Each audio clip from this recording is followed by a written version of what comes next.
Middle east की बात की जाए तो ईरान और रूस ने मिलकर ऐसा प्लान तैयार किया जिससे इजराइल में तबाही का जलजला आ सकता है। ईरान के दिवंगत राष्ट्रपति इब्राहिम रईसी की अंतिम यात्रा निकली, जिसमें 30 लाख लोग शामिल हुए।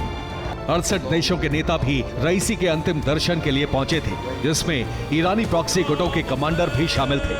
खुरासान प्रांत के मशहद शहर में रईसी का जन्म हुआ था। इसी शहर में उन्हें सुपुर्द खाक कर दिया गया। जिस वक्त रईसी का अंतिम संस्कार हो रहा था, उस वक्त पूरा ईरान गमगीन था। हजारों लाखों लोग अपने नेता को आखिरी विदाई देने पहुंचे थे। आंसुओं का सैलाब था। ठीक उसी वक्त अरब में एक बारूदी जलजला उठा, जिसका मंसूबा इजराइल में तबाही था। हूती, हमास, हिजबुल्लाह ने इजराइल पर एक साथ हमले किए, जिससे इजराइल दहल गया। लेकिन ये सिर्फ ट्रेलर था। अभी तो तबाही की पूरी पिक्चर बाकी है, क्योंकि एक दिन पहले तेहरान में हुई सीक्रेट मीटिंग में यह तय हो चुका है कि रईसी की मौत का बदला इजराइल से लिया जाएगा।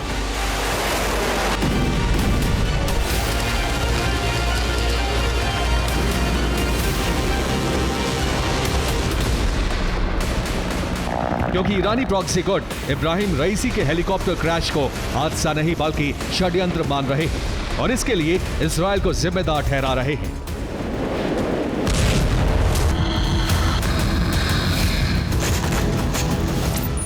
कल के बाद एक बार फिर IRGC के कमांडर हुसैन सलामी के साथ ईरान के प्रॉक्सियों की मीटिंग हुई।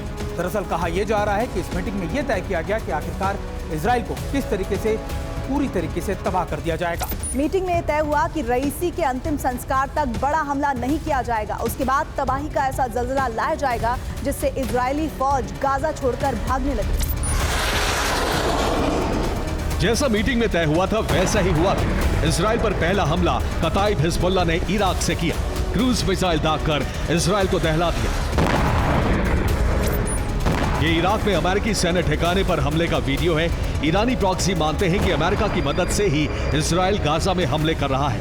इसीलिए ईरानी प्रॉक्सी के टारगेट पर इराक, सीरिया में मौजूद अमेरिकी बेस भी है।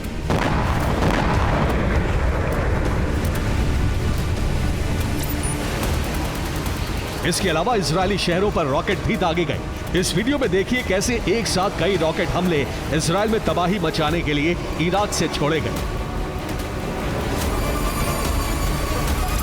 इजराइल पर कुछ ही सेकंडों के अंदर सैकड़ों मिसाइलें दागी गई और एक बार फिर इजराइल जल उठा। दरअसल ये साफ करता है कि कैसे ईरान का प्रॉक्सी अभी भी इजराइल के खिलाफ जारी है। इजराइल ने दावा किया आयरन डोम ने सारे हमले नाकाम कर दिए, जबकि इजराइल के कई इलाकों से आई तबाही की तस्वीरों पर उसने कुछ नहीं कहा। ये वही तस्वीरें हैं जिसमें सैकड़ों रॉकेट इजराइल की तरफ आते दिखाई दे रहे हैं। हालांकि एक दो वीडियो ऐसे भी आए हैं जिसमें इजराइल के एयर डिफेंस ने कई रॉकेट को इंटरसेप्ट कर लिया। इस दौरान हिजबुल्लाह ने दावा किया है कि उसने 100 से ज्यादा मिसाइलें इजरायली बॉर्डर पर दागी, जिससे मिलिट्री पोस्ट और रडार सिस्टम को काफी नुकसान पहुंचा है।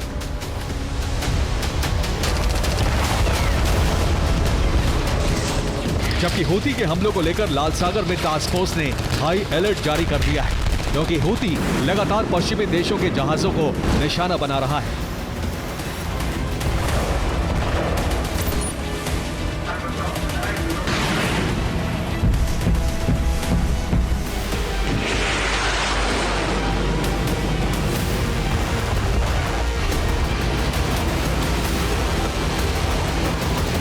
ईरानी प्रॉक्सी की इतनी हिमाकत की वजह है कि अब IRGC को रूस का साथ मिल गया है, इसलिए हथियारों की कमी नहीं होगी। साथ ही क्राइसिस में रूस का बैकअप भी तैयार रहेगा।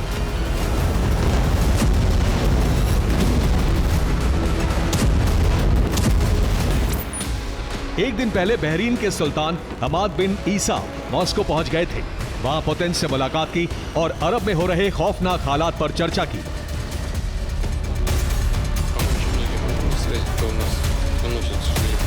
अब बहरीन ने रूस से अरब में स्थिति को काबू करने के लिए मदद मांगी है।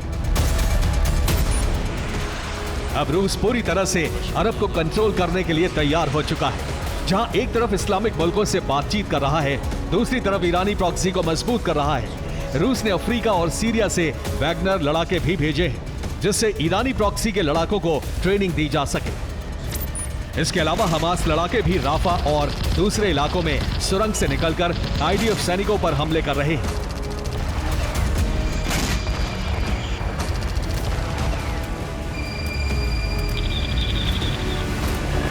मोसाद के इनपुट से खुलासा हुआ है कि ईरान की सीक्रेट मीटिंग में इजराइल पर हमले के लिए जो प्लान बना है